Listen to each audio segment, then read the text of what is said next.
నిన్న మొన్నటి వరకు రైతులను కాస్త ఆదుకున్న ఉల్లి నేడు కన్నీరు పెట్టేస్తోంది. కిలో ఉల్లి ధర 30 పైసలకు పడిపోయింది. ధర ఇంతలా పతనం కావడం కర్నూలు మార్కెట్ చరిత్రలో ఇదే తొలిసారి.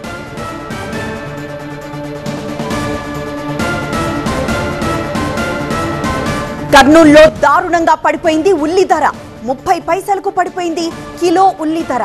మార్కెట్కు భారీగా ఉల్లి తరలి వస్తోంది. దీంతో క్వింటా ఉల్లి 1200కు కొంటుంది మార్క్ఫెడ్. ఉల్లిని కొనుగోలు చేసి తిరిగి వేలం వేసి మార్క్ఫెడ్ అధికారులు విక్రయిస్తున్నారు. ఈ వేలంలో 30 రూపాయలు పలికింది క్వింటా ఉల్లి కనీస ధర. ఉల్లి దిగుబడున్నా రాబడి లేదని రైతులు ఆవేదన వ్యక్తం చేస్తున్నారు.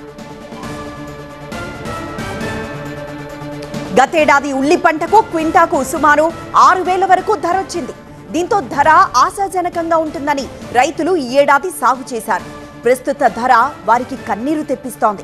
వర్షాలు కురుస్తూ ఉండడంతో పంట కుళ్లిపోయింది. ఉల్లిని కర్నూలు మార్కెట్కు తీసుకువెళ్తున్నా కొనేవారు కరువయ్యారు. సరుకును తిరిగి తీసుకువెళ్లలేక అక్కడే వదిలి వెళ్లిపోతున్న ఘటనలు ఉన్నాయి. మార్క్ఫెడ్ ద్వారా కొనుగోలు చేసిన ఉల్లిని విక్రయించేందుకు అధికారులు చేస్తున్న ప్రయత్నాలు ఫలించడం లేదు. ఇప్పటి వరకు 5000 టన్నులు కొనుగోలు చేశారు. ఇందులో 2000 టన్నుల సరుకు మాత్రమే రైతు బజార్లు రాష్ట్ర వ్యాప్తంగా వివిధ జిల్లాలతో పాటు హైదరాబాద్కు పంపినట్లు అధికారులు చెబుతున్నారు. మరో 3000 టన్నుల ఉల్లి నిల్వలు మార్కెట్లోనే ఉన్నాయి. 2 వారాలుగా మార్క్ఫెడ్ ద్వారా క్వింటా 1200 మద్దతు ధరతో ఉల్లి కొనుగోలు చేస్తున్నారు. కొనుగోలు చేసిన సరుకుకు ఇప్పటి వరకు వేలం వేయగా వ్యాపారుల నుంచి స్పందన రాలేదు.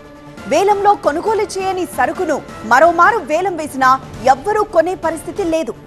ప్రభుత్వం క్వింటా 1200 రూపాయలకు కొనుగోలు చేసిన ఉల్లిని వేలం ద్వారా వ్యాపారులకు అతి తక్కువకే విక్రయించడం ద్వారా ఇప్పటికే 1.5 కోటి నష్టం వాటిల్లింది. వేలంలో కొనుగోలు చేయని సరుకును మరోమారు వేలం వేసినా ఎవ్వరూ కొనే పరిస్థితి లేదు.